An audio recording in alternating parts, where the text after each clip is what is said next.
Hi, I'm Terrell Turner, the host of the Business Talk Library, and today I have a very great guest on, Laura Smailes, and I'm excited about this because she works with Ventureprise, and Ventureprise is a very innovative organization that is a great resource in building that entrepreneurial ecosystem here in Charlotte, North Carolina. Welcome to the show, Laura. Thank you for having me. I'm excited to be here. Absolutely, absolutely. Now, also outside of what you do at Ventureprise, we also had a conversation about what you're doing with the pitch breakfast. So, I mean, you are very well tied into, you could say, the entrepreneurial ecosystem here in Charlotte. So, I think there's a lot of wealth of knowledge that you have. But what was your background before you got involved with Ventureprise?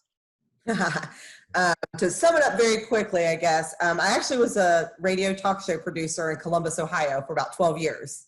And it was a news talk station there, sort of had hit my peak on that and decided to change careers and move to North Carolina to be with family and got my master's at UNC Charlotte. And while I was graduating and as I was writing my thesis, I met two engineers that were graduating with their undergraduate. And we formed a company. And we actually made clean water out of ocean water and the wave power. Wow. So sort of jumped in. They had this buoy. They had the engineering background. I had the business and marketing background, I guess you could say. And went through, and we did that for 4 years. We were funded by a local entrepreneur in Charlotte, and then ended up handing it off to a national renewable energy lab just to let them have our data. We had sort of hit all of our mile markers, but we're still pretty far away from actually going commercial. So we made the decision to hand it off and let some the big guns hold it and go forward with it. But in the meantime, I actually had gone through Ventureprise programming and had kept in touch with the two gentlemen that still ran that.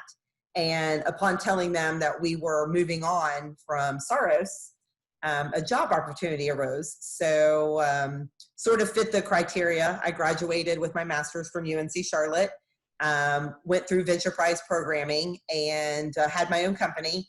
So joined the Ventureprise team in November of 2017 and have been working with community entrepreneurs and then also professors and students on campus looking to commercialize their research. So we do a customer discovery program. So really was embedded into that. And then during all of that, when I had my own company, we did pitch breakfast. And so I really enjoyed pitch breakfast and kept going because I was learning from every month that I would go, I would learn something new from one of the panelists or one of the founders that were pitching. So just sort of kept coming, and one was like, hey, you're a regular here. Do you want to help out? So I ended up being that volunteer, I guess, that never left. So two things that I balance. Gotcha. So now there's a couple of things that just stood out to me as you were kind of walking us through that. I think the first one was, I mean, like with starting, going from, having your own business of, navigating that journey to then going back into working for Ventureprise, because something I find with, some people that work in the professional world, they have an idea, they would like to start their own business, but they think that, wow, if I make that leap, then I could never go back. Like, what has been kind of your experience with that? I always say, try it and then see what happens. So basically, I would never have thought I was starting my own business. I literally was defending my thesis and the communication studies office got a phone call saying, hey, I have an opportunity for somebody that's maybe gone through your program. So I fell into being a founder and loved every step of it, but it was, very scary. And that's why I like going back to Ventureprise, is because we give that foundational program, and literally at the end of our programming, it's sort of a go or no go of what you should do next. So we have a lot of variety of people coming through. Some of them are working full time and are doing this on the side. Some of it are really giving it a shot and working, full time on their idea. So we have a very diverse group of people that join, but it always allows you to sort of do that balance of, okay, I still need some money coming in. I'm not ready to completely make that leap, so let's see. And that's what we like to do at Ventureprise, is really help give that foundation to see if it's worth pursuing. So we have you do that product market fit to see if you're really solving a problem and if your idea or innovation solves that problem. So I always say go for it and flesh out those ideas, and always be ready to pivot. We find that a lot of people going through our programming, going through interviews and talking to industry experts or, competitors of some nature, they'll find that they need to make this huge pivot, and we embrace that. They make fun of me in class because I always get excited when somebody comes in, I have a pivot. I'm like, yes, let's embrace that. So I say try it all, and especially with our students, I tell our students, this is the time to do it. Like, let's flesh out some ideas. Let's see how you can make a difference and go for it. Like that, when you're in college and you're at university and you're having some of these resources, utilize them. And I get really excited when we have students come in, anywhere from freshmen to grad students that are coming in with ideas. And I think that's a tremendous thing to keep those wheels turning. Awesome. Yeah, and I've noticed that, a lot of times when I talk with people that are, gone the entrepreneurial route, whether they stayed there long term or they went back to a profession, just some of the skill sets that they developed in their entrepreneurial ventures were things that became critical to helping them be even more successful in their profession. I completely agree. One of the things that we teach in our university programs is, we're not telling you to be entrepreneurs and start a company right now. The skills that you give, and we have a lot of students come back and say, oh my gosh, like I got a job because I told them how, I went through this programming and I was able to do interviews with random people, because we do customer discovery. Presentations, we do presentations on a weekly basis, and they're informal, but they get you used to doing presentations and talking about what you're doing. So it allows you to sort of do all of these mile markers. And for people who are in the community that come and do it, they say that they're able to, do presentations and talk to people a lot easier. And I love hearing that, because I can tell you that if I wouldn't have went out and started my own company, I would not be teaching what I'm teaching right now and doing what I'm doing, only because I feel like I was there, and I give that perspective of, I know where you're at. I know that it's hard, because we make people, come back with negative, I don't consider it negative, but they consider it negative. I got some negative feedback, but I'm like, utilize that. That's the greatest feedback you can get, is somebody is telling you how they see it in another way. And so you can look at it from a different perspective. And I think that just opens up to think outside the box. And I think no matter what profession you're doing, if you're able to do that, that's a tremendous thing. That's only a bonus in going forward with whatever you're wanting to do in your career. Awesome. And now, speaking of that, getting feedback and working on the pitches, now you talked about the pitch breakfast. Give a little bit more color as to context of what that is, and then just kind of what have you kind of learned, what are some of the things you've learned kind of from that experience? So pitch breakfast it's a monthly, it's the second Wednesday of every month. Basically, we have 3 founders that come and pitch, and it's a 5-minute pitch with slides. But we have a panel of former investors, people that have exited a company, people in the startup community. So we invite these pitchers to come, they pitch, and you get feedback on what it would be like to actually pitch to an investor.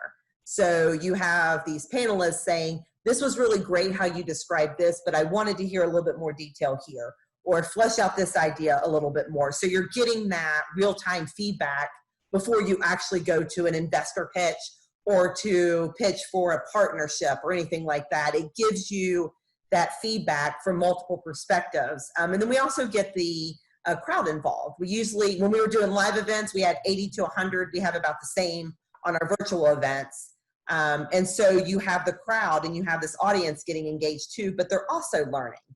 So I think it's this mixture of really being prepared to see what investors and people in that area are looking for. So you can get that feedback and you can go in with the confidence of, okay, I've covered some of my bases and I'm ready for their questions.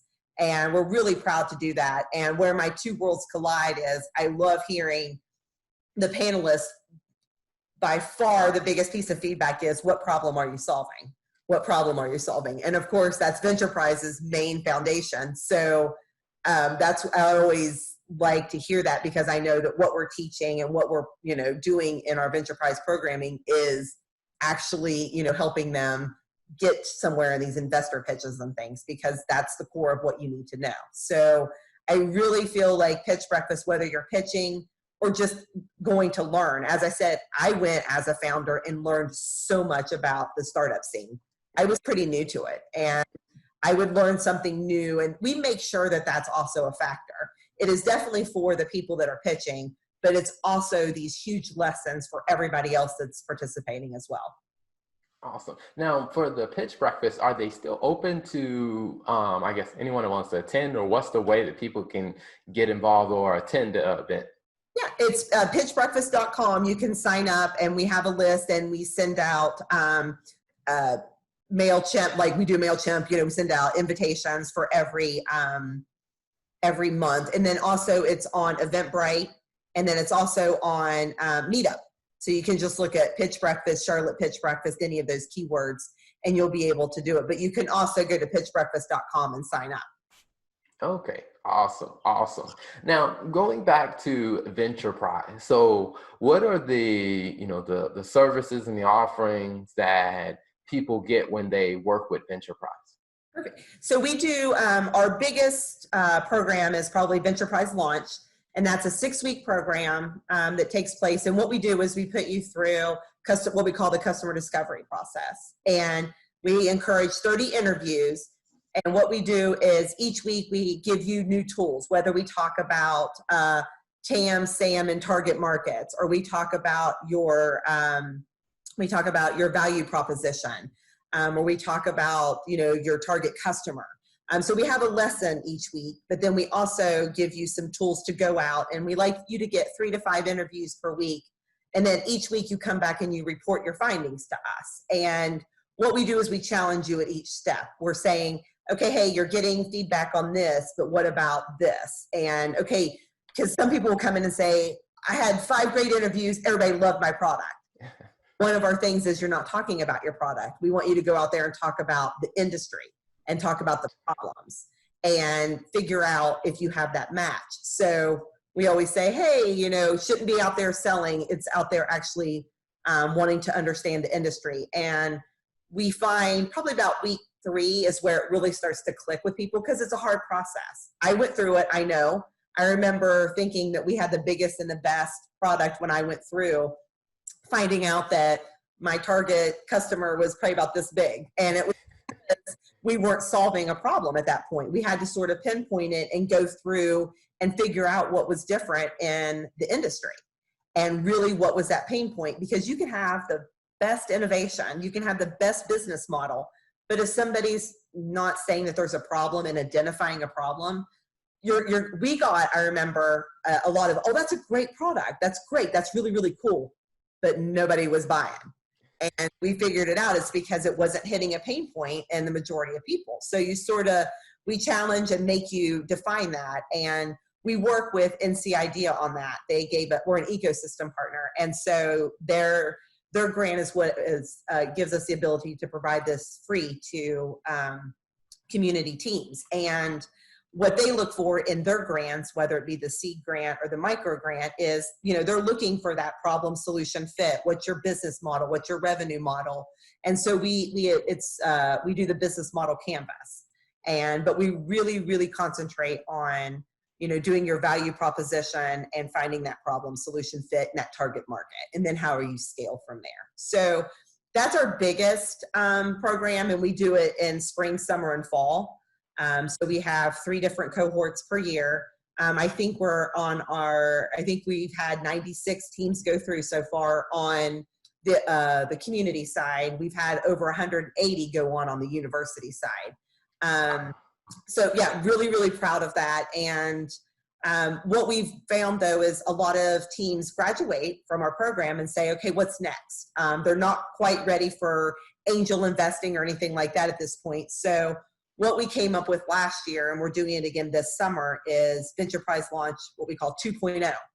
And that's available to anybody that's gone through our programming. And what we do is offer one-on-one mentoring for the whole summer. We give them a small micro grant. And then we work a little bit more on piloting, on data, collecting data, and really, really like launching and getting some revenue. So we push it a little bit further for those teams in the summer. So we do that. We do different showcases. We do, again, it's with university teams and with community teams. Some of our proudest moments are when those two worlds collide and university teams up with a community team. Those are really, really strong. We have a couple of those right now that are going through and getting some SBIR funding and things like that, which is going through the National Science Foundation or something like that and getting $250,000 grants and things like that. So we're really proud when we see a lot of people collaborating, because I feel like that's showing what's happening on university campus and being really proud of things that are coming out of the UNC Charlotte, and then also supporting our community founders. Awesome. Now, I must say that this seems like I guess you say, an innovative program that I haven't heard about at many other college campuses. So how did the partnership, or how does that partnership work with the university and Ventureprise? Okay, so Ventureprise has gone through many iterations, but it used to be what they called the Ben Craig Center. Back in 1986, I think it started. But it's gone through many iterations and has transformed. Back in 2015, Devin Collins, who was actually the interim executive director, and Paul Wettenhall, who was running it at the time, they applied for the National Science Foundation's grant. It's called Innovation Corps, I-Corps. And what that was is basically Congress went to NSF and was like, what's going on with the funding? What's being commercialized? And they said, okay, we'll show you. And so basically they formed Innovation Corps, and it's this program that concentrates on helping professors and students get out of the lab, off of the campuses, and talking to industry leaders and partners and figuring out if their research is solving a problem, outside of school. And so what happened was it was just this great thing, where they were learning how to get out and talk about problems versus just their research. And so there's this transformation of professors and students being able to interact, and NCIDEA found that very amazing, because they're like, there's this basic programming that's really giving a foundation. That's what's missing from some of the startups that we see. So can we offer this to communities as well? So that's sort of how we spread. So 2 years later, we ended up partnering with NCIDEA as well. So it all started, and the basis of our programming is the NSF I-Corps, and that's what they're trying to get. Innovation and research on campuses to commercial. So looking to see at those viabilities. So I think it's a really unique opportunity, and we've had some really great, and it's varied. We have College of Arts and Architecture, and then we also have College of Engineering, so it's CCI, all these different colleges are coming together and coming up with different innovation and research that's actually going out and making a difference in the world. Awesome. So where can people find Ventureprise, online or on social media? Sure, it is entrepreneurship.uncc.edu. And that's where you find everything out about Ventureprise. And then on Twitter, it's Ventureprise Inc. And then on Facebook, LinkedIn is UNCC Ventureprise. Awesome. Well, Laura, before we wrap up, one of the questions that I'd like to ask every guest, I guess say two questions I'd like to ask is, when you've been going through like your entrepreneurial journey, what was a challenge that you faced in that journey that you were like, you know what, I have to figure this out if we're going to pivot or grow the business or have the business move to the next, mile marker? What was a challenge that you can remember? Not being considering yourself a failure because you're making that pivot. I can say that when I remember going to people and announcing that we were, handing off our research and our business and everything, I had more people say, congratulations, like, that's great that you realized that I ever thought. Like, we had so much support, and I ended up not feeling like, oh my gosh, I'm a failure. I actually came out in the end saying I learned so much. So I think knowing that you're going to learn something from those types of pivots and those moves, I think sort of rising above your ego. Okay, gotcha. And now the last question I like to ask is, when you think about, your journey, and you probably have a ton, you think about, the work you're doing with Ventureprise, what is a common lesson that you're seeing that, hey, entrepreneurs are either struggling with or needing to learn to be successful, to take their business or their venture to the next level? I will say it probably goes to the core of our programming that I constantly preach, and then finally people realize it. But are you solving a problem? Like, it's honestly like getting down and listening to that feedback and taking it in and saying, okay, this is what I need to do. Because ultimately you just have to be solving a problem that everybody, that the market is experiencing. And I think it's so important. And it hit me like a ton of bricks. And so I know that's why I really work with people in trying to realize that, because I think it's such an important aspect. And I think I'm a better person for going through it in that manner. So I really, I have students who I absolutely love going and working with because they have all these great ideas. And, but I'll say, okay, you need to talk to 5 people before you come back to me and tell me that they're experiencing this, or that that they've identified this as a problem, without you asking. Not say, hey, isn't this great? Wouldn't you want this? Because of course, everybody's going to be 99% of the time, people will be like, yeah, that's really great. I say, let's get it out of them. At one point, did they say, this is a huge problem and this could solve it? They're like, okay. So, I mean, I just had a student the other day that wrote me that he's actually restarting another business.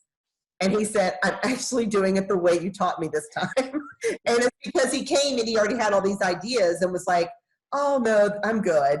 And he was like, okay, now everything is clicking, because I'm going, oh, that's what they meant when they said it. So whether it's students and whether it's community, I love working with both sides. I love working with all founders and people who have these because I don't find myself that creative at times. So I'm inspired by a lot of people that I meet. So that's the best part of it. Awesome. Well, Laura, thank you so much for coming on the show, for giving us some more insight into your journey about Ventureprise, and then also sharing your wisdom and your insight, because I do think that is probably something that people probably overlook, is just having that clarity of defining what's the problem that you're solving. So thank you so much for your insight. Thank you so much. I loved being a part of this. I think what you're doing is great as well. You're solving a problem. So there you go. Thank you so much. Thank you. Thanks for tuning in to the Business Talk Library. If you like what you heard and you want to hear more, be sure to click the subscribe button and follow us on all social media platforms as the Business Talk Library.